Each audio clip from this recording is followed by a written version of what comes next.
Namaste, good evening. We are back today. Today we are going to discuss the role of spirituality in infertility. So, infertility is probably not the right term. We should call it difficulty in conceiving or fertility issues. So, have you ever thought that spirituality could have connection with conception? Probably not. Majority of the people would not think that spirituality can have any connection with infertility. Now, a lot of women will come to me with years of trying, and failing, and they believe that it's not happening, and they're under tremendous distress.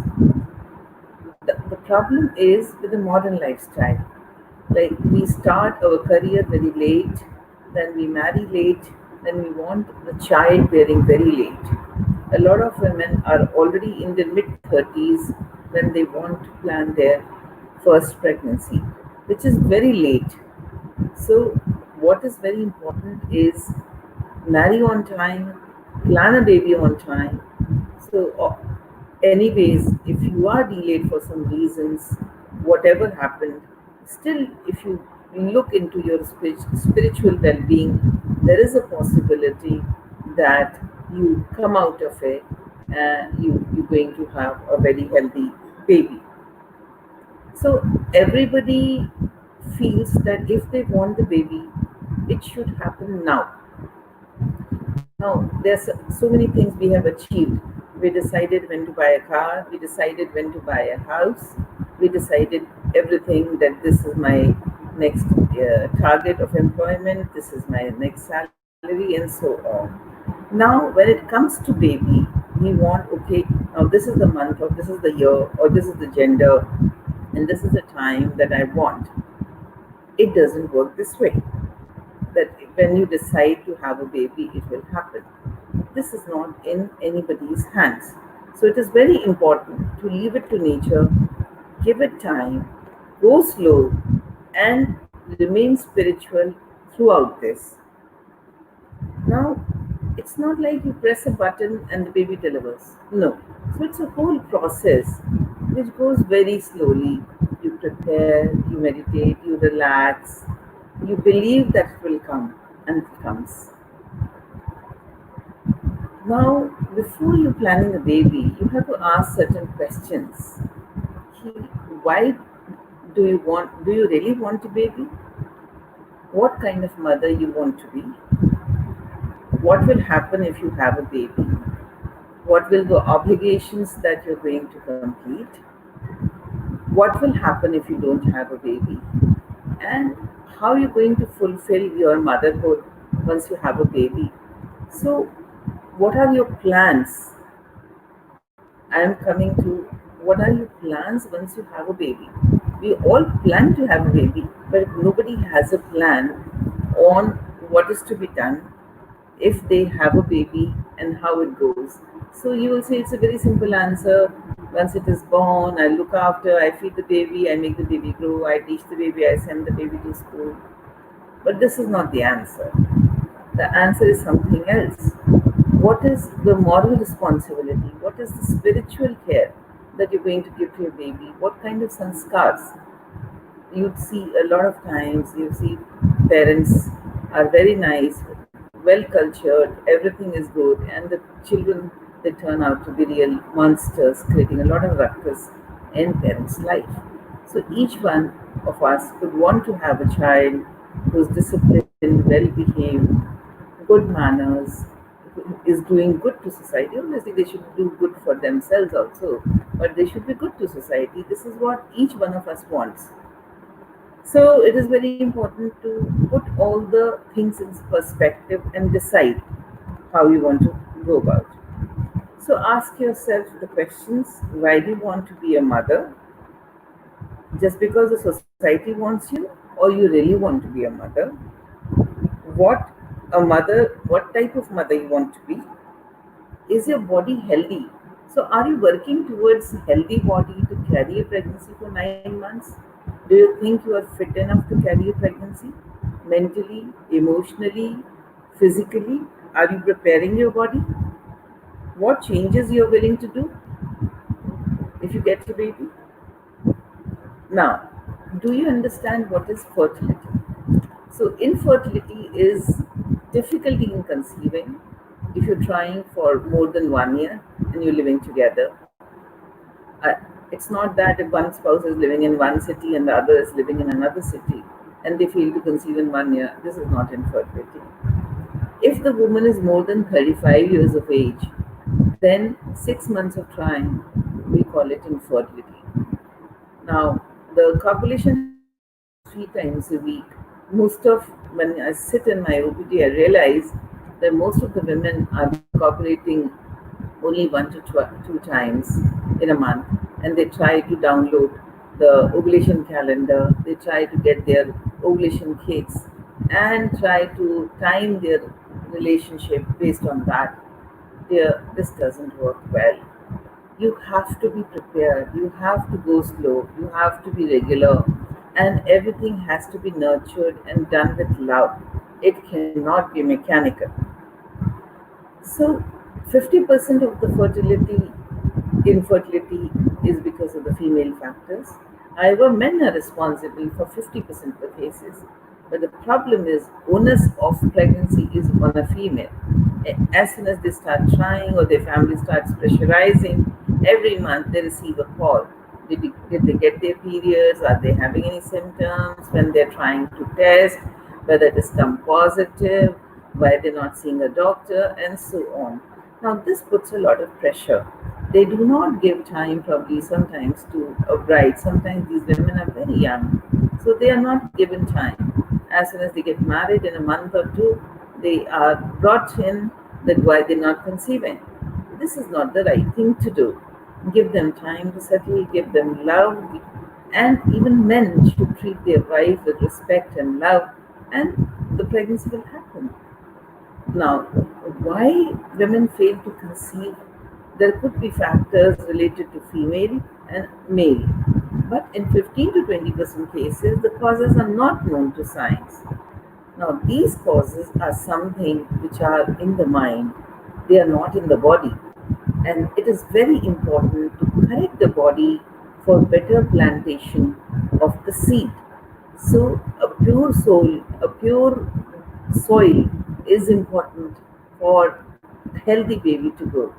We all look at physical well-being, vitamin D, vitamin B12, folic acid, weight moderation, BP control, sugar control. But we never thought of detoxing ourselves. We never thought of cleansing our minds, cleansing our hearts, do some good deeds to help our inner self and believe and prepare our body in that manner also. We just don't look at that. Now, every month, every woman who's trying has a 5 to 10% chance of conceiving. That means majority of the women will take a couple of months before they conceive. But the stress is so much that after trying for 1 or 2 months, they just jump to the doctors believing that they're not conceiving. So they should avoid this kind of rage, this kind of swiftness. They should go smoothly, slowly, with love, with care, with positivity, with relaxed mind. This is all very important.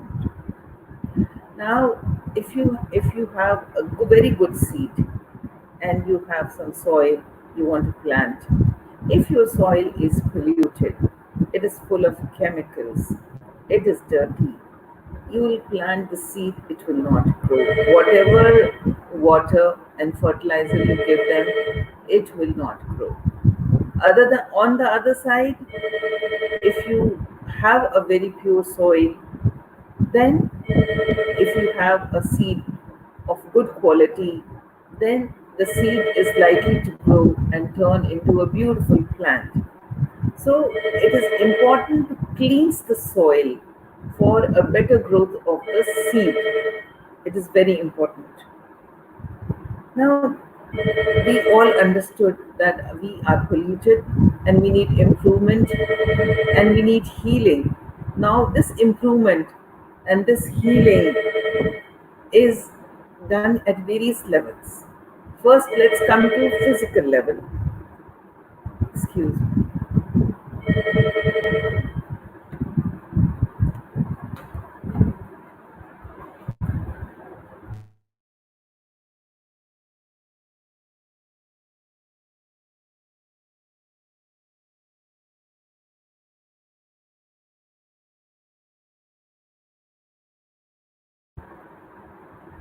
So, first is the physical level, that how do you heal. So let's believe that you've done all the possible tests.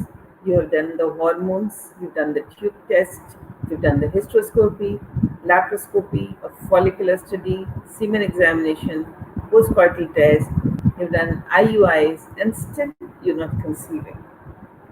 So that means there is no physical problem. Everything is okay. So you have to look at the inner self and you have to identify. Probably you are under tremendous stress, you are under tension, and that is why you're not able to conceive. Because if there is nothing wrong, then why the seed should not grow in your body? It should grow. So you have to make a body which is able to conceive. Here you have to create a fertile ground where the healthy seed can grow. So you need to cleanse the body. There's a lot of acidity in our body, so we have to make the system alkaline. So by controlling acidity, by doing meditation, you can drink alkaline water, you can do a lot of things to make your system a little more alkaline. Then you have to declutter your mind. We think a lot of things at the same time. We don't give time for anything. Our mind is full of things. We have to shop this, we have to buy this, we have to correct this, we have to job to this, we have this party, we have so on, this office engagement. So our mind is too busy with too many things, and we are not able to give love, affection, simple, non-mechanical intercourse doesn't happen. So please declutter your mind, relax. It is very important to let go of your ego, of stress, of tension, and try to conceive in a very, very relaxed manner. You also need to declutter your surroundings. Open your cupboard and see what is not good. You see if you have synthetic clothes hanging, remove them. If you open your fridge and see if there are things which are lying for some time which are not eatable, not edible, or stale food, you should remove from your fridge. When you're buying food, you should see what is written on the label and try to eat what is healthy. Don't eat packaged food. Don't drink directly from packaged bottles. Try to cook fresh, healthy. Try to be connected more to nature. Then do not store food for a long time. Then find out the clothes in your cupboard are washed when. A lot of us, we just come back from work and hang clothes.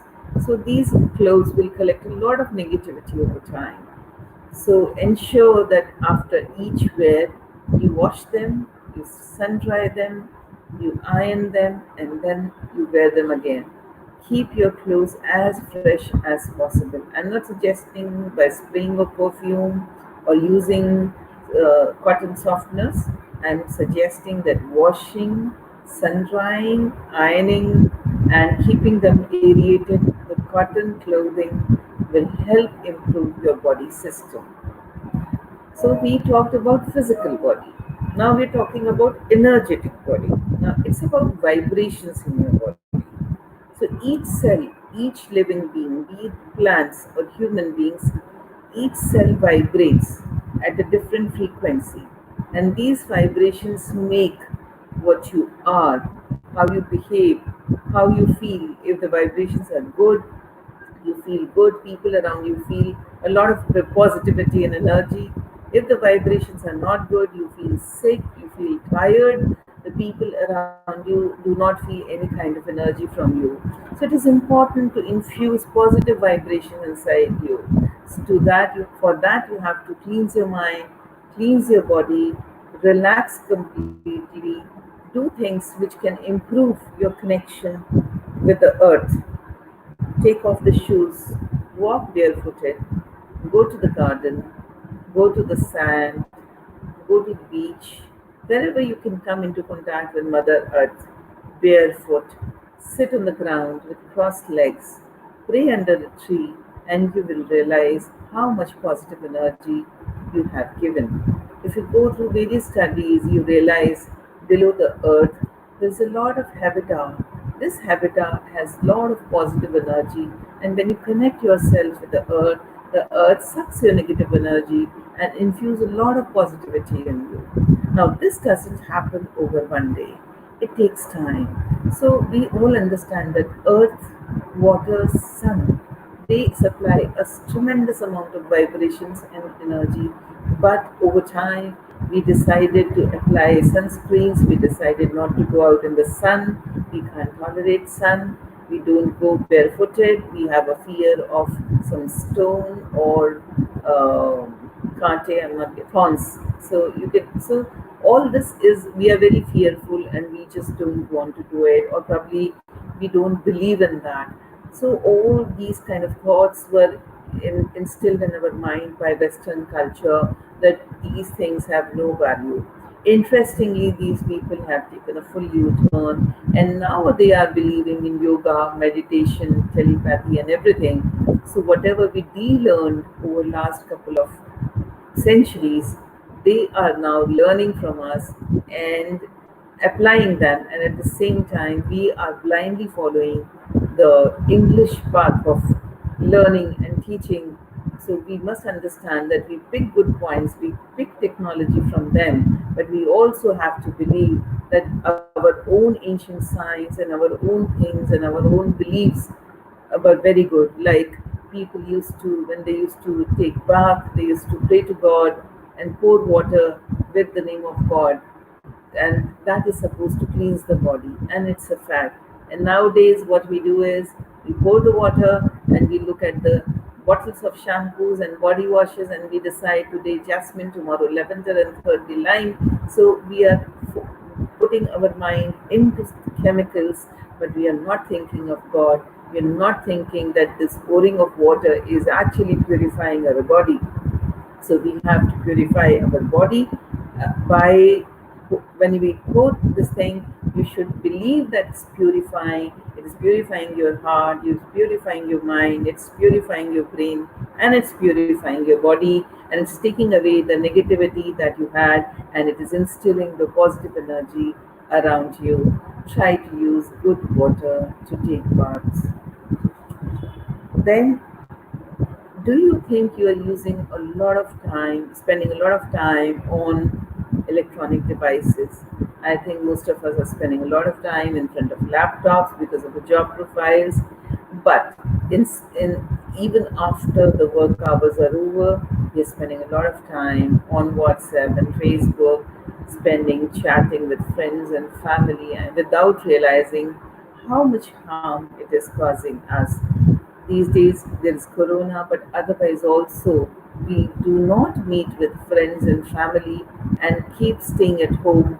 So as you understand that there are virtual friends which could be 5,000, 10,000, but when in need, not a single person arrives, which is not the right thing. The human connection, the touch, the love, the face to face interaction, exchange of vibrations and energy has lost. All these things do not happen when you are on telephones or WhatsApp or Facebook. So try to identify ways and means to connect to your family and friends. Now you have to identify that with the laptop and mobiles, you're exposed to a lot of radiation, laptop less and mobile more. So you must see that what you're doing to protect yourself against those radiation. You must reduce time with them. You must do chant mantra. Now, what kind of mantra you can chant is dependent on your faith and your desire. Om, Om, Om is a very common form of mantra, and you realize that when you chant it, there's a lot of vibration which changes around you. The chant has to be loud. if we chant it within our mind, the efficacy is a little less. When you chant it aloud, chant it aloud, it's more. And when you chant it in the temple or in your house temple, the efficacy is even more. So you should chant when you are ready, when your mind is pure, your mind is undiverted, you are in a relaxed situation, cool, kind environment. You should sit in that position and then chant. Then do meditation. It's important to relax, to do meditation so that the energetic body get positive energy and positive vibrations. Now we come to mental body. Now this is in the mind.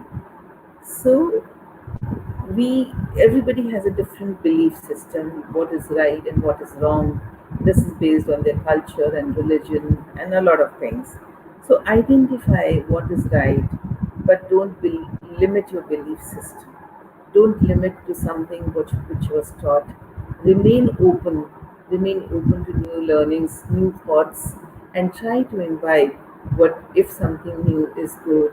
I see the younger generation is more receptive compared to the senior generation who actually dismiss even good thoughts. But nowadays, you see a lot of followers of good speakers, spiritual leaders like D.K. Shivani or Sadhguru, and you realize that people are now believing, and probably people have understood the need of positive energy, good vibrations, and a good mental body, and that is why they are now spending time with these gurus, learning new things, learning, getting energy, ashirvad, vibrations to improve their general well-being, to improve their physical well-being, to improve their mental body, to lead a better quality of life.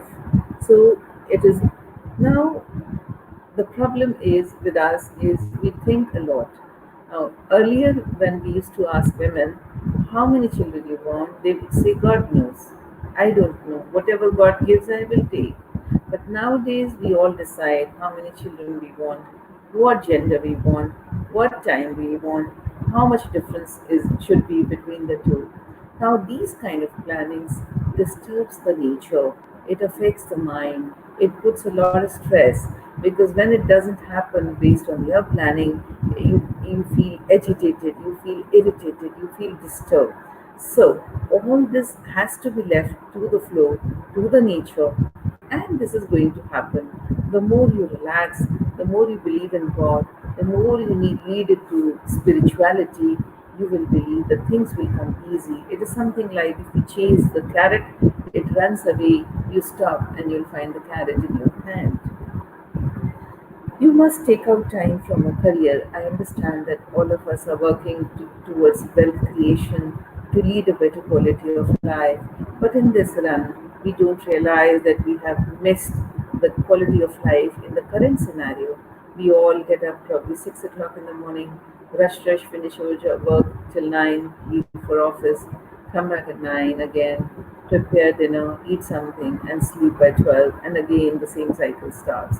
There is very little time to give to children love, affection, nothing. So, what we do is we try to compensate that by giving them some toys or some money, which is probably not the right thing to do. So, nothing can be compensated for time. So you have to give time to your partner, you have to give time to the baby who's going to come. So the baby making is a very slow process wherein you have to be in your free mind together. And when you're together, you just don't have to focus that I'm doing this to produce a baby.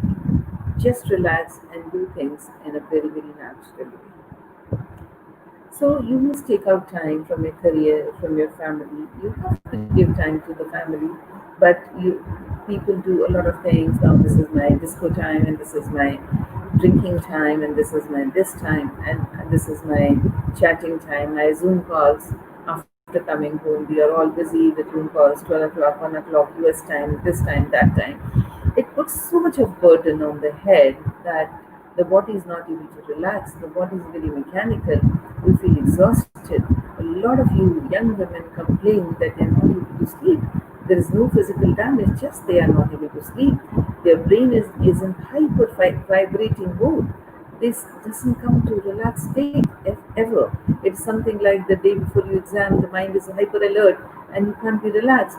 So a lot of women are living in that state on a regular basis. When it happens for a day or two, everybody can tolerate. But when it happens for days on, you see the amount of energy it saps. And then if you're non-energetic, what can you deliver? Please pay attention. Please pay attention. Give time to your body to relax. Give time for your mind to relax. Regenerate, rejuvenate before you work. And decide how much time you work. Work quality time, not the quantity time. It's very important. Now, when you're doing all this, answer some questions. What is your fear of infertility at the scale of 0 to 10? What do you want to do? What are your beliefs? What are your fears? And what are your inner conflicts? Is there any fight inside you? How would you feel if you had no fear? How would you feel if you stopped trying? So a lot of women, they feel very relaxed once they stop trying because they feel they have done enough. This is in God's hand. They start feeling very relaxed, and during this time they become positive without any treatment, and they fail to understand why this happens.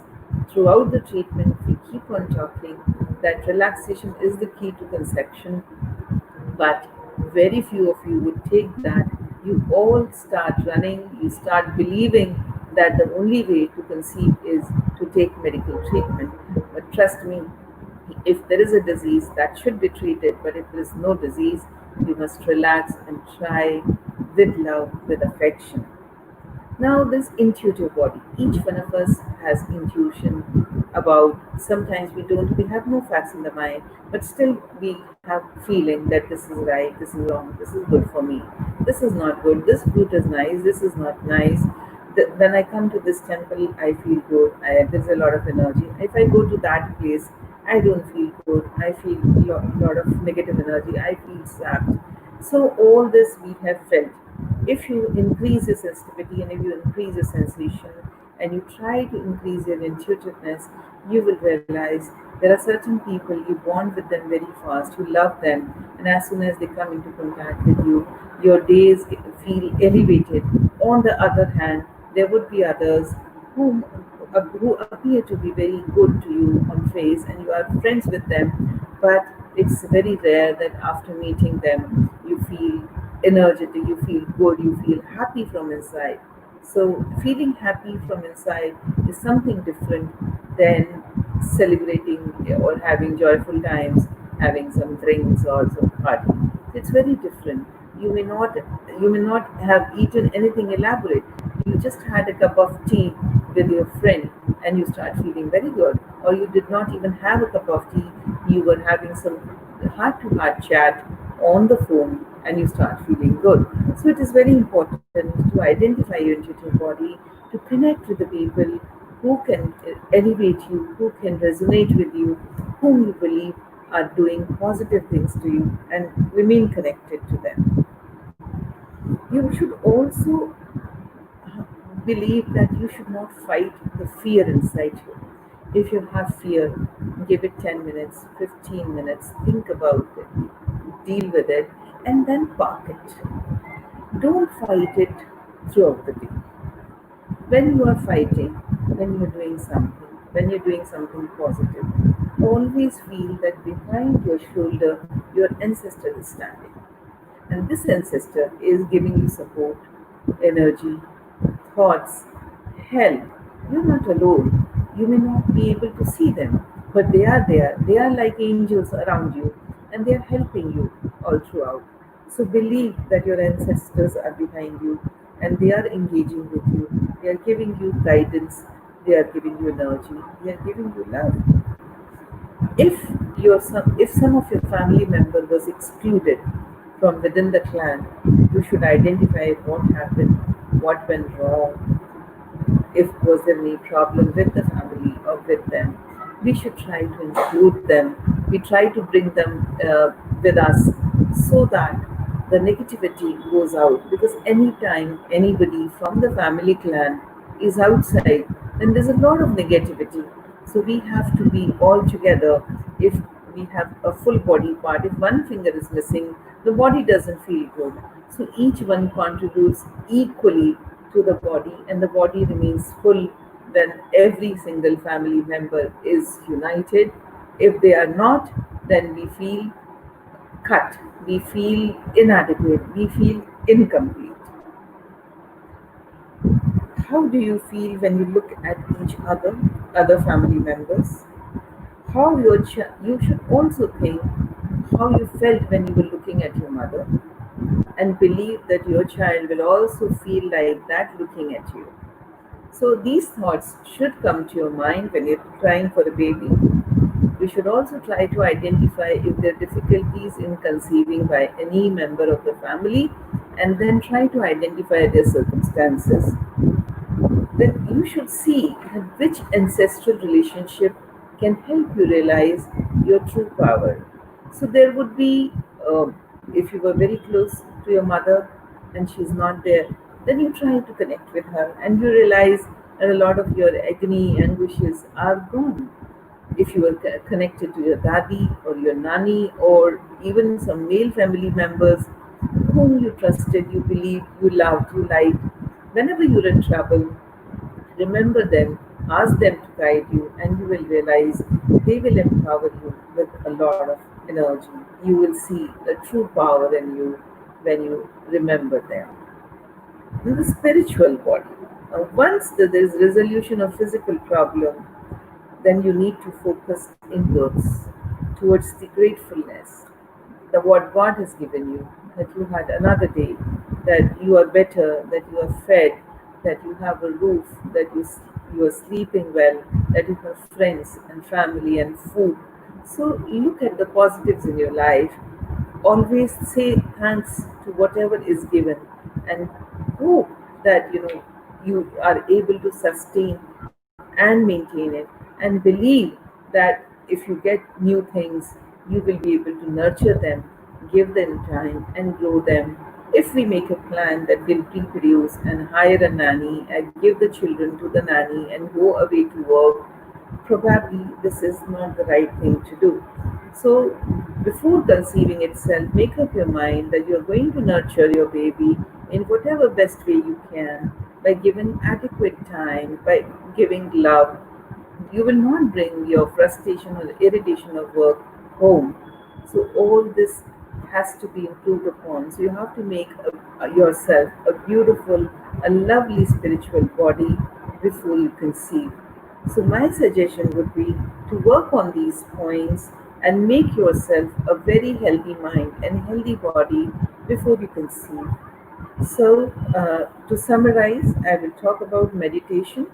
So, love yourself, be compassionate, don't be empathetic to you, stay positive, stay away from worries, painful memories. Don't try to remember whatever bad happens all the time. Stay away from painful emotions. Whenever you're praying, you're doing meditation, take a very comfortable position. You start with following and rising, the rising and falling of your abdomen and chest with each breath. Gradually, once it is settled, you are already involved with that. Move your thoughts slowly to your mind. And whatever thoughts come, put them in a cloud and let them float away. Believe that you have a blue, beautiful sky. Each thought comes, you're putting the thought in that cloud, and let the cloud float away from you. Don't allow the clouds to stay. Let the cloud float away. Another cloud will come. Give another thought. Thought could be negative, thought could be positive. Whatever comes to your mind, do not exert. Just simply sit, and whatever comes bluntly, put it on the cloud and let it float. And you will realize the negativity has flown away, the positivity has returned back. Then yoga. So we a lot of us we practice yoga, but while doing yoga our mind is somewhere else. So we have to practice with mindfulness. When we are doing yoga, we must focus on yoga, we must focus on each breath. And that is why it is recommended that when you do yoga, you have to do it with the breath, so that you focus on that. Yoga becomes beneficial only when you do it mindfully. When you're doing yoga for fertility, you have to focus on lower abdomen, on hips, and on pelvic region. So you can include certain bridges, light twists, legs up the wall, cat and cow, hip rotation, and butterflies. Then mantra chanting. So I told you that you can chant Om, or you can have your own mantra. Suppose you want to say, God give me positive energy, God give me positive energy. So this could be one mantra. You you can make your own mantra. You can decide whatever you want to chant and chant that. Chanting should always be done loud. You should be able to hear your own chant. The when you chant loud, it will resonate better, it gets absorbed better, and it alleviates anxiety, stress, and insomnia. So you can try Om or Hare Krishna or whatever you believe in. Acupuncture. So acupuncture is a professional Chinese therapy which should be done by a trained professional. It is very important to identify the trained people. If done rightly, they will correct the nervous system of the body, so that whatever irregularity are there, they have to be connected, they have to be corrected. So it balances the endocrine system, it reduces stress, it improves the mental health. It is very important. It regulates your spiritual, emotional, and mental and physical balance. Now, at the end, you have to reframe your thinking to cultivate positive energy. So you've done everything, but towards the end, you have to bring it to your mind that you are positive all the time. Your negativity is drowned in the water. You may keep a bowl of water and drown all your negativity there and throw that water on a regular basis. Keep your surroundings neat, clean, smelling good. Declutter your mind. Wear cotton clothings. Aerate yourself well. Wash your clothing regularly. Do not overload your cupboards with stuff. If you think that your house is not cleaned of old things for a long time, clean them. Keep your fridge light. Lights should be ample in the house. Expose yourself to sunlight. Deep breathe, if possible, do yoga in the outside air. If you have facility, you can go to the garden, or you can sit in the balcony and do it, or you can go to the rooftop. So you should relax, create all this kind of positive environment. You acknowledge the negative feelings, do not shun them away, but you acknowledge them for a short period of time and then let them go. Don't allow them to stay. Don't say to yourself that I am failed. So change the attitude towards what you have achieved. So suppose you've been trying for some time and you're failing to conceive. Don't say I'm a failure, I failed to conceive. You should say that I am doing everything to conceive and I will conceive. Believe me, when you say positivity, positivity will be attracted towards you and you have a chances of achieving higher success rate. There is no substitute for medical help. So seek the medical help as and when needed. Thank you so much.